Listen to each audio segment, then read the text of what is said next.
국민의힘 이준석 대표에 대한 징계 여부가 잠시 후 7시 윤리위에서 결정이 됩니다. 이 대표가 직접 출석해 소명하는 절차를 거치는데요. 여권 내에선 징계 가능성에 무게를 두는 분위기가 읽히게 납니다. 다만 징계를 하든 하지 않든 당분간 혼란은 불가피해 보이죠. 대통령실 관계자는 당내 갈등 지속은 국민이 원하는 것도 바라는 것도 아니라는 입장도 냈습니다. 관련 소식을 유정아 상황실장이 정리했습니다. 윤석열 정부 한방! 윤석열 정부 한방! 네, 국민의힘 이준석 대표 어제 처음으로 고위 당정협의회에 참석했습니다. 두 번째 회의도 참석할 수 있을지는 오늘 저녁 7시 윤리위 결과에 달렸습니다. 오늘 오전 최고위는 취소가 됐고요. 이 대표는 별도의 일정 없이 윤리위 출석을 준비하고 있습니다.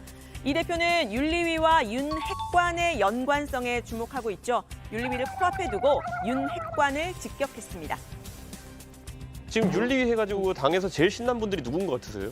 가장 신난 분들은 소위 윤핵관으로 분류되는 분들인 것 같아요. 그러니까 아까 말했듯이 배 떨어지니까 완전히 까마귀들이 합창하고 있는 그런 상황이죠, 지금.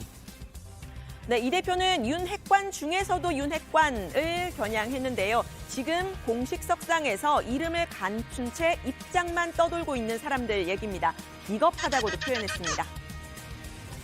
윤핵관이라고 지칭되는 사람들은 익명의 그 뒤에 숨어가지고 당내 분란 일으키는 분들이고 대포차 같은 겁니다, 지금. 번호판 다 숨기고 남의 번호판 달아가지고 무책임하게 운전하시는 분들처럼 대포차같이 정치하고 계신 겁니다.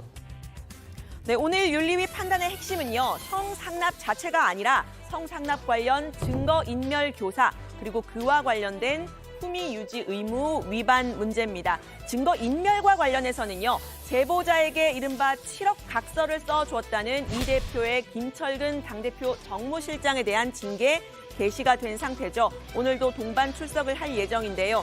김 실장은 재차 징계는 부당하다. 이 대표와는 무관하다고 주장했습니다. 증거인멸 사실을 확정하지 못하면서 증거인멸 의혹과 관련된 품위유지 의무 위반이라는 것이 징계 사유가 되는지 의문입니다. 7억 투자유치 각서를 써준 것은 호의로 한 것이고 개인적인 일에 불과합니다. 이준석 대표 일과 무관하게 작성된 것입니다. 네, 윤리위가 이 김 실장에 대한 징계를 게시한 건요. 증거인멸 혐의 일부 인정한 것으로 풀이가 되고 있습니다. 이 대표는 이 김 실장의 각서 본인과는 무관할 뿐더러 증거인멸 자체 혹은 증거 자체가 없다는 입장입니다. 증거인멸 교사라는 말을 많이 들으셨을 텐데 제가 무슨 증거를 인멸했는지에 대해서 혹시 보도한 거 본 적 있으신가요? 예를 들어서 어디 뭐 사진이 찍혀 있는 건데 그걸 인멸하려고 했다든지 아니 뭐가 있어야 될 거 아닙니까? 그건 지금 말만 계속 돌고 있잖아요.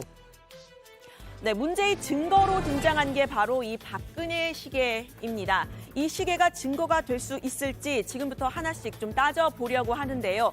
일단 상황을 좀 살펴보면 성상납을 제공했다고 주장하고 있는 아이카이스트 김성진 대표 측은 2013년 7월 11일에 성접대를 하면서 박근혜 시계를 갖고 싶다 이렇게 청했다고 합니다.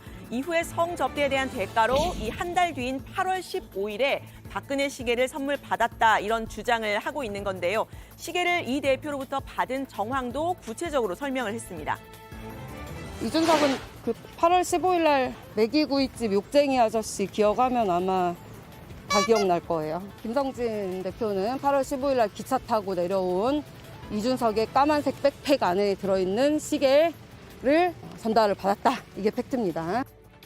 네, 김 대표 측은 문제의 시계를 아이카이스트 간부에게 선물을 했고요. 또 그 사람이 갖고 있다라고 주장을 하면서 이 남녀 시계 한 쌍 언론에도 공개하고 경찰에도 제출한다고 말을 했습니다.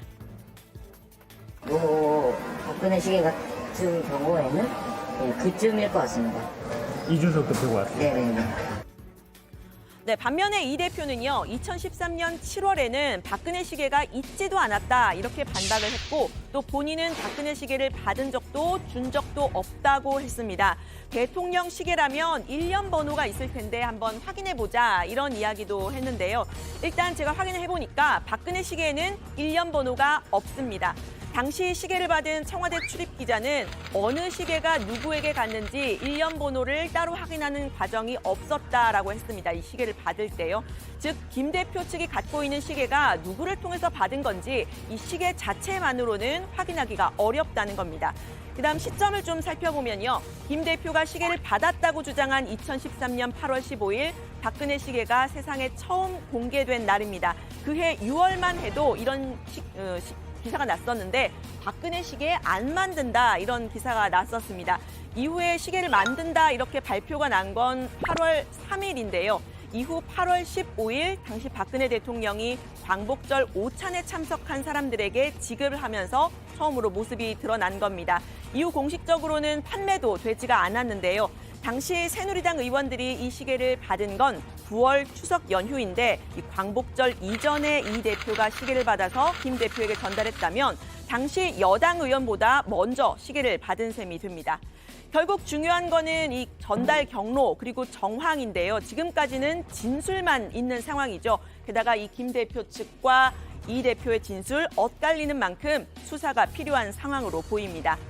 네, 결국 오늘 윤리위에서 징계가 만약에 결정이 된다면요. 경찰 수사와는 관계없이 진행이 됩니다. 증거인멸 교사 의혹, 혐의 유지 의무를 판단을 하게 되는 거죠.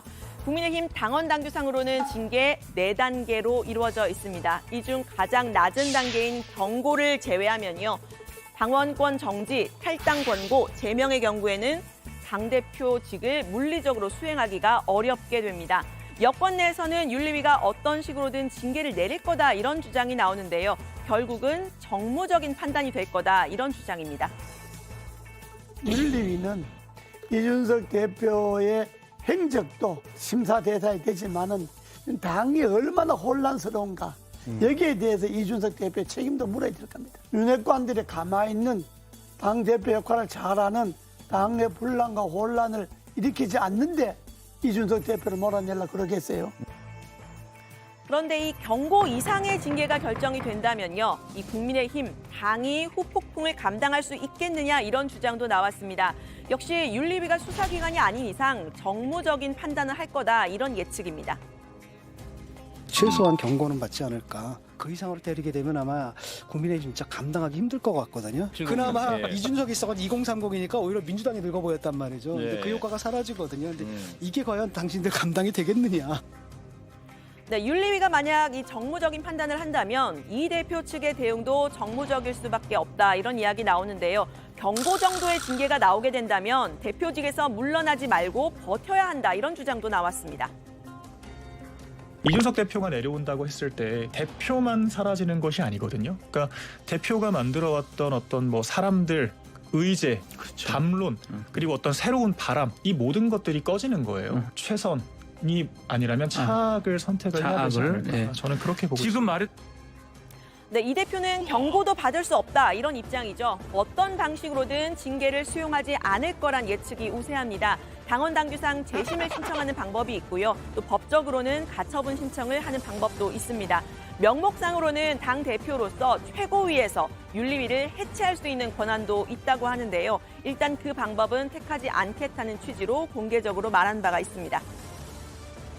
당대표는 특별한 사유가 있는 때 최고위 의결을 거쳐 징계 처분을 취소 또는 정지할 수 있다. 저거 말고요. 윤리위를 해체할 수 있는 권한도 있어요. 아, 그래요? 네. 근데 제가 만약에 진짜 이런 게 뭐 선을 넘다 생각했으면 이미 그렇게 했겠죠. 저는 그냥 다 지켜볼 겁니다. 다 지켜볼 거고. 네, 또 다른 경우일 수도 있습니다. 일단 오늘 이 대표의 소명을 듣고 징계 결정을 미루거나 혹은 징계를 내리지 않을 가능성도 있죠.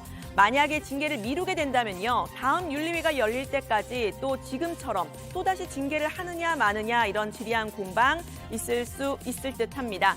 대통령실 관계자는 이 대표의 징계와 관련해서 이 대통령실은 집권 여당과 한 몸이고 힘을 모아야 한다는 입장이라면서 당내 갈등이 지속되는 건 국민이 원하는 것도 바라는 것도 아니라고 말을 했습니다.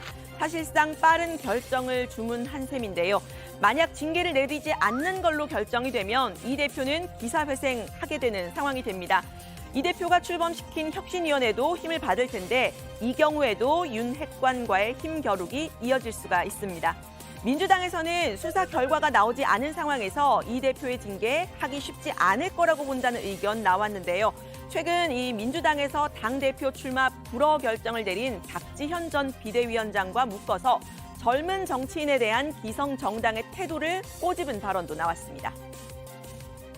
이준석 정도 내칠 능력도 없는 정당인데 그래요? 그렇게 계속 괴롭히는 겁니다. 윤핵관이라는 분들인지 뭔지 하여간 다 뭉쳐가지고 그리고 흔들어대는 게 윤리가지고. 이게 젊은 정치에 대한 기존 이른바 기성 정당, 기득권 정당의 예. 이게 모습 아닙니까? 그럼 박지현, 걱정한다. 이준석 두 양반 다 좀 예. 문제가 있지만 문제가 있지만 기존 기득권 정당의 대처도 참 그렇군요. 옹졸하다.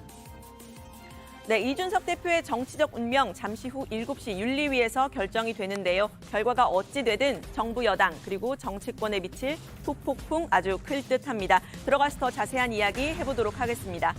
오늘 발제는 이렇게 정리합니다. 이준석 운명의 날, 징계든 아니든 혼란 불가피.